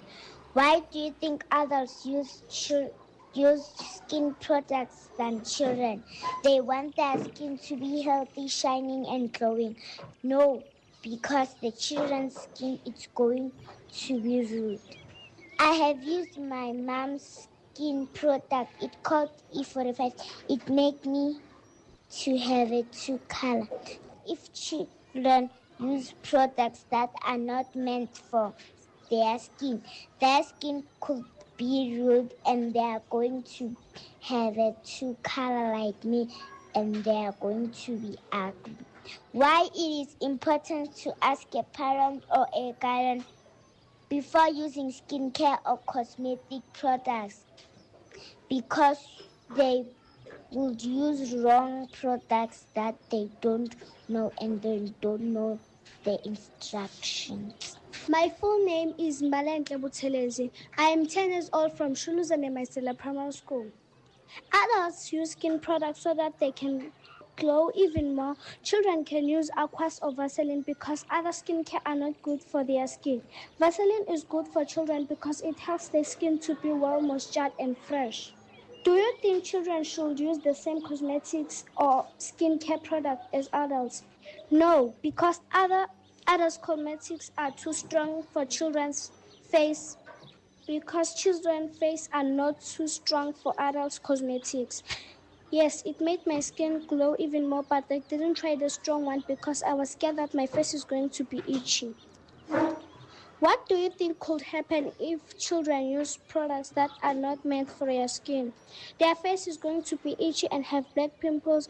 Children's skin are sensitive for strong skin products because it could burn your face and have black pimples if you try the strong one without permission. By not reading the instructions, your face could be bad. My full name is Minentle Khumalo. I am 11 years old from Shuluzane Maisela Primary School. I like to use skin product because they want their skin to glow. Children use this Vaseline because they cannot use cosmetic because Vaseline helps our skin and to be fresh. No, because their cosmetics are too strong for children's skin. Yes, and my skin changes and my face was starting to have black things. They were more and more, and my skin color changes can damage my skin. What do we think could happen if a children use a product that are not meant for their skin? It will change to black and have black dots and burn my skin because I will use wrong cosmetics that will ruin my skin. My full name is Tatenda Rusike. I am 12 years from Shuluzane Maisela Primary. Adults use skincare or skin products to protect their skin. Children don't use too much skin products because it can bring danger or cause danger to their skins. No, because it can damage their skins. I tried before, then I got very sick and my skin burned. They can look bad with their skins if they use that skin product. Why is it important to ask a parent or guardian before using skincare or cosmetic product? Because if you use it before your parent or guardian, it becomes difficult to remove those with your own. That's why kids must inform an older person before doing such things. My full name is Babalomulaiwa. I am 12 years old. I'm from Shuluzane Maisela Primary School.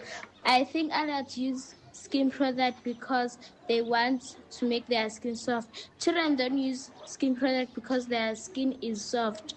No, I don't think so, because other skincare products can damage your skin. Yes, I had tried my older siblings' skin product, then my skin started itching. What do you think could happen if children use products that are not meant for their skin? I think they will get sick and have rash. Why is it important to ask a parent or a guardian? It is important because you can get information of the product. Thank you. My full name is Promise One from Susan Maisela Primary School. I am 11 years old. Others use skin products because they want to make their face bright. Children must use Vaseline, not adult products. No, because children can have their face or body. Adults are grown up, so they can use skin products. Have you ever tried using a product or other sibling skin product? What happened? Yes, nothing happened. Children's face could get skin cancer. It is important to, as a parent or guardian, to wash their face and dry their face so they can apply skin care. Good morning. My full name is Natalie Nganana. I am 11 years old from Shuluzane Maisela Primary School.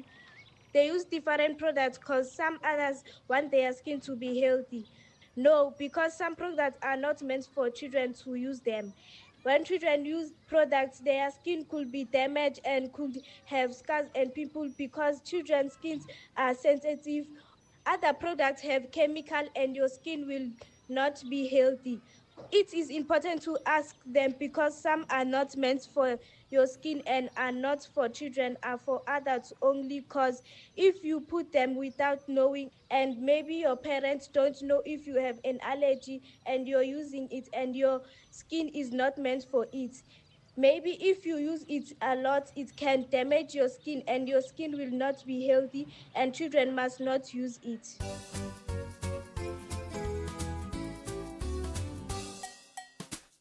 Thank you, friends. It's always great to hear from you. And to our friends listening, I hope you shared your answers with the people next to you. Skincare is important for everyone, but children and adults have very different skin needs. Children's skin is usually softer, thinner, and more sensitive, while adult skin is more developed and may need stronger products to deal with things like dryness, acne, or aging. Because of this, adults often use products that contain stronger ingredients, perfumes, or chemicals that are not suitable for younger skin. As children, we shouldn't use the same cosmetics or skincare products as adults. Products made for adults can sometimes be too harsh and may cause skin irritation, rashes, dryness, or allergic reaction. Our skin as children needs gentle, mild products that are specifically made to protect and care for our delicate skin. Sometimes as children we may feel curious and try using a parent or older sibling's product, especially things like lotions, makeup, or face creams. While it may seem fun, it can lead to discomfort if the product does not suit our skin. Some products can block pores, cause itching, or even lead to breakouts or redness. Using products that are not meant for us as children can harm our skin over time. It may damage the natural protection of the skin, making it more sensitive to the sun, dirt, or germs. This is why it's important to always use products that are safe and appropriate for our age. Asking a parent or guardian before using any skincare or cosmetic product is very important. Adults can guide us on what is safe to use and what to avoid. They can help us make sure that the products that we're using are gentle, suitable, and will not cause harm. Taking care of your skin should always be done in a safe and responsible way. By using the right products and asking for guidance, we can protect our skin, stay healthy, and build good habits that will last a long time. That's it for today, friends. See you next time.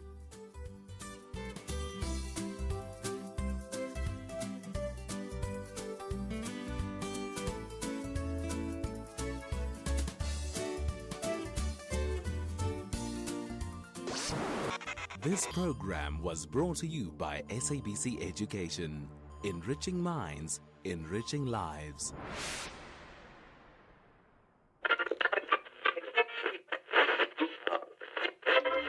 For 90 years, one voice has informed, challenged, and connected a nation. SAFM, South Africa's national English public radio station. Established in 1936 as the SABC's very first service, the A program, evolving through the English service, Radio South Africa, to SAFM in 1995, shaping thought and strengthening democracy. From a full-spectrum station to a trusted home of news and talk, SAFM continues to lead the conversations 90 years strong. SAFM, leading the conversations that move us.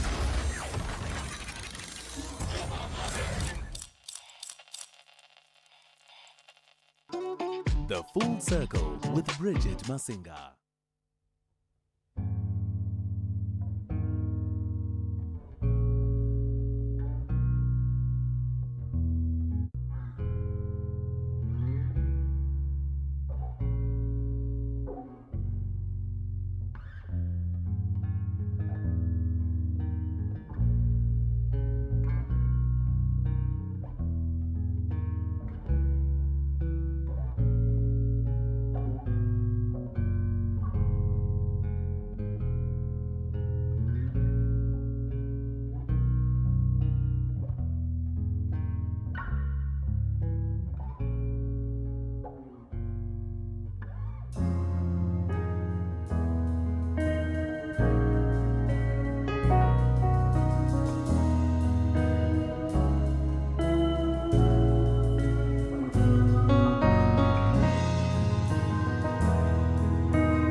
All right, it is Kujenga coming through with the track Hymn for Honey. And we play them because we're going to be catching up with pianist, singer-songwriter Owe Tundwandwe ahead of their first ever Montreal Jazz Festival appearance here in Franschhoek in South Africa. It's happening the weekend of the 27th, 28th, which is this weekend. And, you know, we're going to be there with our weekend shows as well. Owe, how are you doing this afternoon? Hey, Sis Bridget, I'm good. How are you doing? I'm fantastic, thank you. So very well. I mean, let's talk about it. We just played the track, Hymn for Honey. A beautiful song indeed, wonderful tribute there. A lot of people very excited to see you guys on that lineup for the first ever Montreal Jazz Festival. Yeah, no, look, we're very honored. First of its kind, and the lineup is already looking incredible. So just for us to be part of it is it's an amazing feeling, and we're going into it not alone, but alongside The Brother Moves On. So we're doing a collaboration show together. So we're all just excited for it. And in fact, for this particular festival, for the inaugural Montreal Jazz Festival, Franschhoek, you as you said, you merged with The Brothers Move On for this. You're collaborating, and even came up with an interesting new name for yourselves to mark the moment and to mark the collaboration. Right. Yeah. That was just a kind of a brainstorming idea, and there were others, but this one just fits strong. Brotherhood all around. We love the band; they are big brothers, so it just felt completely natural to go through with this one. Yeah. Do you think this might be a new ensemble that sticks around post the Montreal Jazz Festival? I know I'm being naughty. Oh, hopefully. I mean, we love to explore new ideas. So if it goes well here, we can definitely take it to other places. So yeah, not just festival. Absolutely. What can folks look forward to? I mean, already you've got quite the fan base in South Africa. You guys are one of, as Kujenga, you're one of the fast rising South African 7-piece improvised music collectives out there. For folks that have seen you and folks that have not seen you, what is that is sort of experience quintessentially like? Wow, yeah. I do think one of the biggest pulls that we've had is our live performances. As you mentioned, we love to really just experiment with improv and sounds and really make a journey. So that's going to be the energy for Friday. Obviously, alongside playing our songs, we are playing some of the Brother Moves On songs, and vice versa. They're going to in turn play some of our songs and then play together. So it will be like one big. It will be like almost one big fusion band. And we love their energy too. They are very, very experimental. They are probably a level ahead of us. So we're just happy to kind of join in on that. Yeah. I mean, talk to me a little bit, Owe, about that transference of energies, right? There's obviously a great respect between the two bands, between yourselves and the Brothers Move On. There seemingly is a great respect for what you do and how you do it. But when you get together on stage, you know, that energy, how does that, if at all, does that change the dynamic of the show? Does that bring in something a little bit different? Does it I'm not a musician, so I wonder, because y'all have your flow and you kind of know how your flow works and your energies work when y'all are together, but then here you are sort of creating this big melting pot of exchange. Right.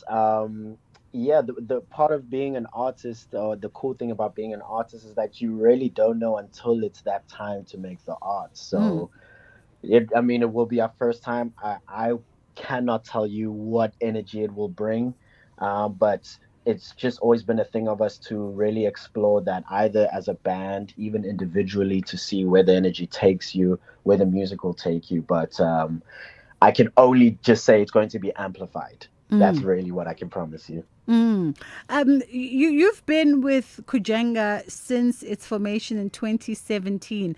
Let's chart the last couple of years for you guys.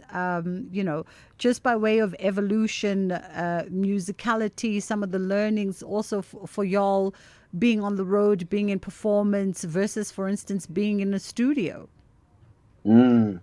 Yeah, 2017 was the conception, and it was really just a small group of music lovers without original music yet. That took up until 2019. So we were just playing songs we loved, and then started exploring original music, and took it to the studio for the first time in 2019. And really, that was like, we put in, here's what we put in, let's see how it comes out, and just for experience sake. And I mean, from there, we already started gaining a sort of attraction. It was very small, but it was a good, close community in Cape Town. And then 2021 was a change in the sound, where we added three horn instruments, and really expanded on what is this Kujenga sound we're building. And that's when I could say it did pick off, still from live shows in Cape Town. Of course, we got into the online trend. We got, our Instagram going on, and then TikTok going on. And then more people heard us. Yeah, what can I say? 2024 was our second album, and very well loved, very well received from there. Shows in Joburg, award nominations, an international tour to the UK. In terms of studio, it really is a different game. We want to obviously be more focused and specific and precise, but when it comes to the live performance, it's just really let the day take you away, let the music take you. And I wonder your process. Always interesting also to find that out from a group perspective, to be like, how does the process of creation work, or what does that journey look like for you guys, the beginnings of the idea, perhaps? Yeah, very different approaches. I can say with the current catalog we've had, there would be a main inspiration from one member, and we would kind of just help take it further and form it into a fully fleshed song. Recently, we've just taken time off, even spend a weekend away to get some sort of inspiration, but it does come from a sort of self-reflection or self processing, and as the rest of the band, just to support the idea, add on, bring color to it, and hopefully make a project out of it. Would you ever do one of those sort of recorded live in performance type EPs or albums? Oh yeah, I would definitely love to. That's something we've explored, or we've at least thought about. So possibly the next one, future ones. It is a nice energy to hear, like the people clapping, cheering, or singing, or that sort of energy that you say on a live thing in audio form. We would be happy doing that. Yeah, a birdie just whispered in my ear, because April is coming up. Do you guys get the request quite often to perform Hymn for Honey at that particular time as a remembrance? I think that comes up almost every single show. It is a well-loved song. But yes, of course, around that April time, we got shows coming up, requests. So well, we can only say wait, hold on. All right. Well, Cape Town it shall be. For those traveling to the Montreal Jazz Festival, they'll catch you there. Owetu, I appreciate the time. That was Owetu Ndwandwe, a pianist and singer-songwriter, also a photographer, by the way. And he is a member of the award-winning Afro jazz band Kujenga. They're going to be in performance at the festival alongside the Brothers Move On, and they are calling themselves the Brothers Kujenga for that particular collaboration. First time coming together of the two bands for a live performance at the first ever Montreal Jazz Festival. It's going to be quite the lineup. and includes folks like Robert Glasper with Bilal, as well as Wet, Stacey Kent, and none other than the Tandiswa Mazwai, amongst so many other incredible artists that are going to be taking to the stage over the 3 days, 27th until the 29th of March. That's this coming weekend. And of course, my weekend colleagues are all going to be broadcasting from Franschhoek. So we will definitely keep you abreast with everything that is going on around that festival.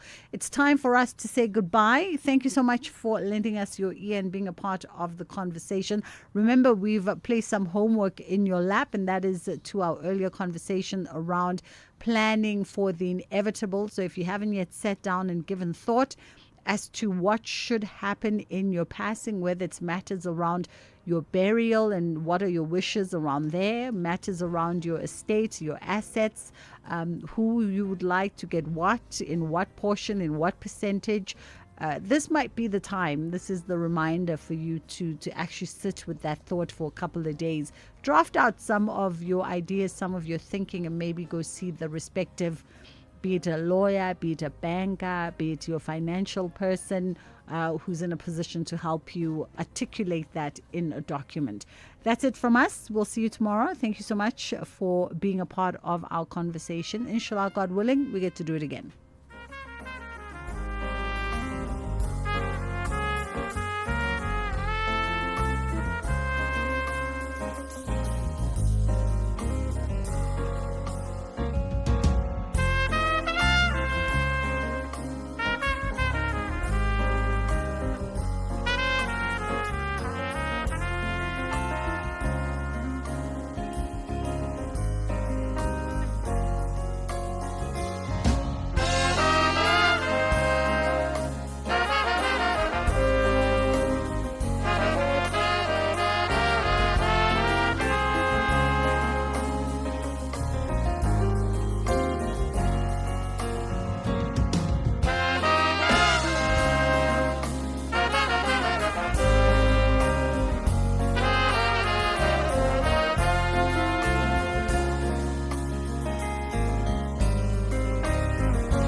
Top stories at 3 o'clock. Association confirms stable fuel supply in the country, and Ekurhuleni Mayor presents State of the City address. Good afternoon. The Fuels Industry Association of South Africa says fuel supply in the country is currently stable. The association says any reported shortages of diesel are limited to fuel stations, possibly due to panic buying. It says there's no shortage of diesel in the country. Matsingwane is from the association.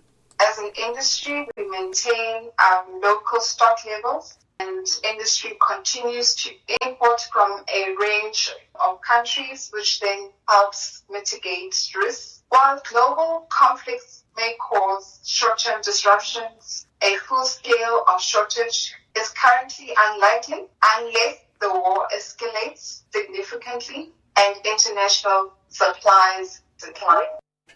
Agri-SA in Mpumalanga has begun assessing the implications of diesel shortages on the farming industry. This comes after reports of diesel supply constraints affecting certain areas of the province.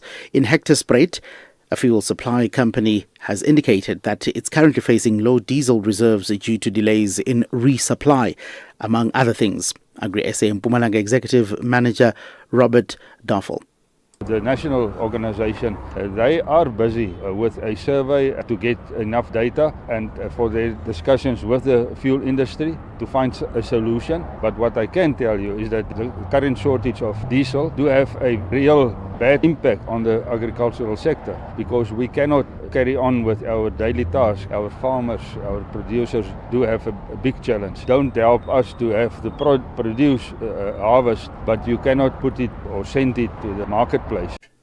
This is amid Iran's continued closure of the Strait of Hormuz, where 20% of the world's oil passes through on massive tankers.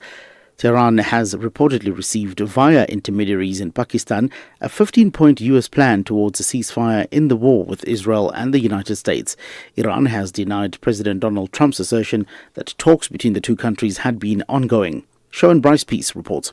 The U.S. plan to end the war reportedly centers largely around earlier Trump administration demands on Tehran that was engaged in diplomatic negotiations with the United States before the war began. The plan calls on Iran to dismantle its 3 main nuclear sites and end any uranium enrichment, suspend its ballistic missile program, stop support for regional proxies, and fully reopen the key energy waterway at the Strait of Hormuz. Iran would in return get sanctions relief related to its nuclear program, but Tehran has already signaled it wants all sanctions to be lifted before ending the war. It seeks compensation for damage caused, in addition to international guarantees of U.S. non-interference in its future domestic affairs. In other news, City of Ekurhuleni Mayor Nkosindipile Xhakaza has announced the plans to improve service delivery, infrastructure and build houses. He was presenting his 2026 State of the City address in Germiston. The Metro says it's working to stabilize governance and restore public trust following allegations of corruption coming out of the Madlanga Commission of Inquiry. Xhakaza says the city has made progress in housing delivery, with more units and serviced stands expected to be handed over in the coming months. We are finishing the construction of 889 more houses, which should be ready and delivered by June. We'll add to the 2,880 by June. During the same period, we handed in over 2,890 service stands. We are currently getting another 300 ready and should be handed over by the end of this financial year. And finally, the case against Tiffany Meek, who is accused of killing her 11-year-old son, Jaden Lee Meek, has been postponed to April 22nd for trial. Meek appeared before the High Court sitting at Palmridge, east of Johannesburg today. The 32-year-old has pleaded not guilty to all charges, including criminal injury, murder and attempting to defeat the administration of justice. Her son was reported missing on May 13th last year. His body was discovered the next morning near a stairway in the complex where he resided with his mother in Vleurhof, west of Johannesburg. Judge Kasim Musa presided over the case. Now that we finished the plea proceedings, the state has indicated that it would have its witnesses available on the next occasion, and therefore by agreement between the state and your council, your matter then is postponed back to the High Court of South Africa, Gauteng Division, Johannesburg, sitting here the Magistrates Court, Palmridge, DC 13, to Wednesday, the 22nd day of April 2026 for trial. You are in custody, you shall remain in custody. Recapping the top story, the Fuels Industry Association of South Africa says fuel supply in the country is currently stable. For SAFM News, I am Utsile Saku. I'll be back with headlines at 3:30. Beat New Zealand by 33 runs to claim series win. Athletics South Africa announced trim squad for Commonwealth Games, and Woods aims for Masters after return to action in TGL. More details at 3:30. The National Pulse with Ashraf Garda on SAFM. You're listening to the National Pulse, weekdays 3 to 6 p.m. Well, there we are. Let me ask you this up front. Yesterday,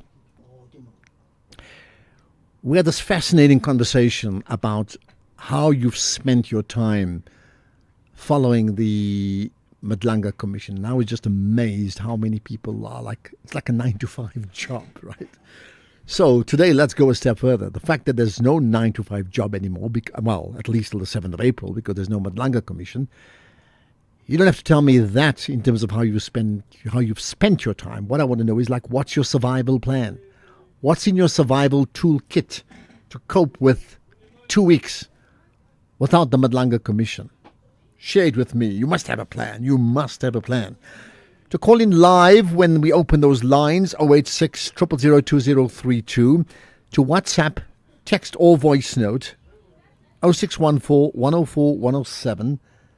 You can also tweet, hashtag The National Pulse. And when you do that, tag SAFM Radio and do tag me, Ashraf Garda. So there we are. What's in your survival toolkit? Your no Madlanga Commission survival toolkit. I'd love to know. I mean, be original with some really great stories. As per yesterday, Phineas is here with his applause sound effects. So if you come up with a really great idea, you may just get it. We should be crossing shortly to the ANC in the Eastern Cape have been reacting to 2 court bids aimed at stopping its provincial elective conference that is due to take place this weekend. So we'll talk about that pretty shortly.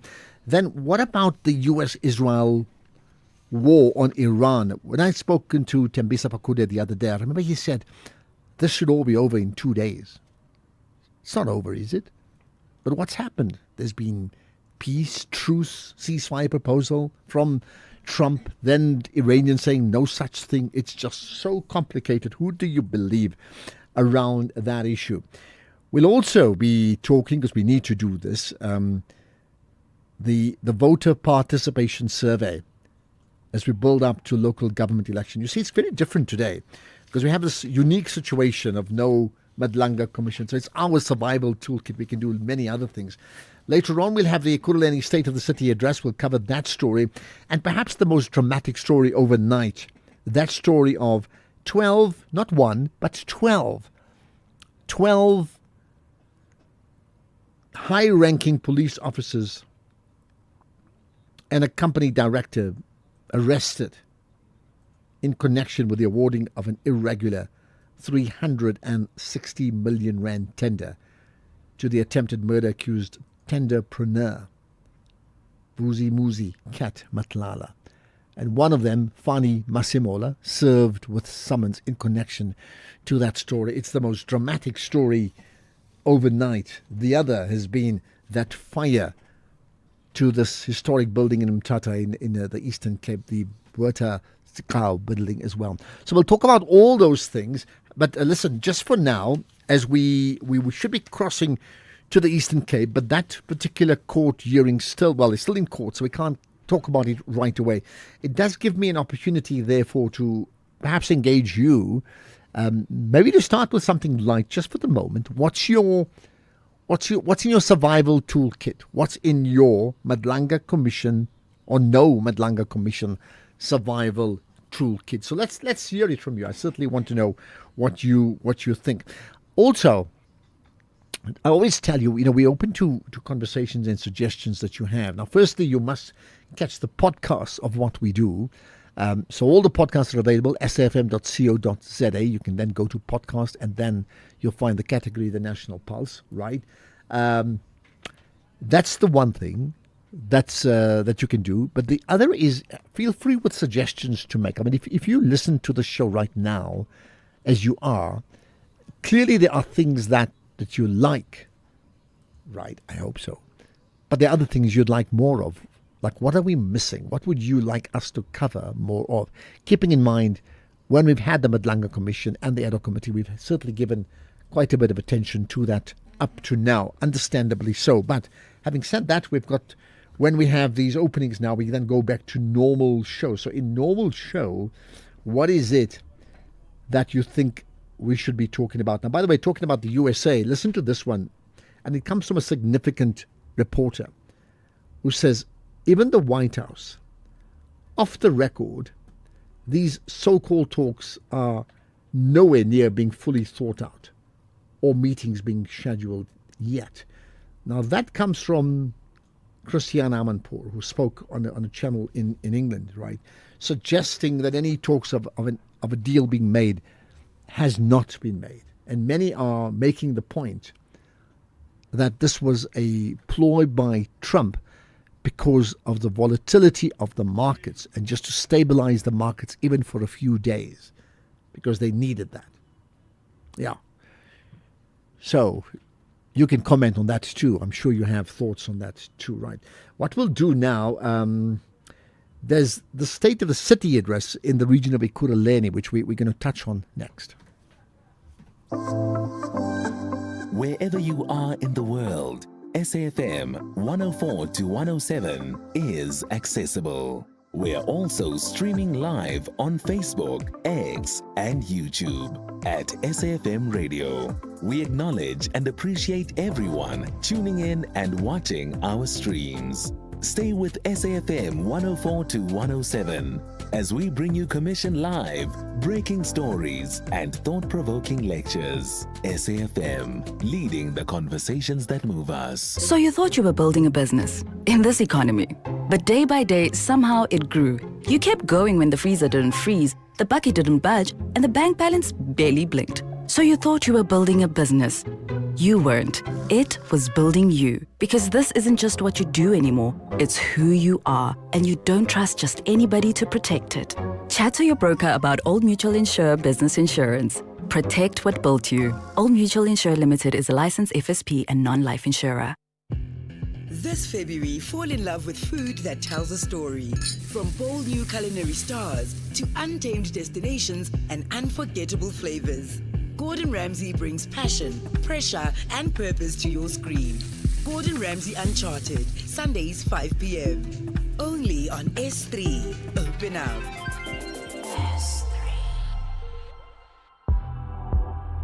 The National Pulse with Ashraf Garda.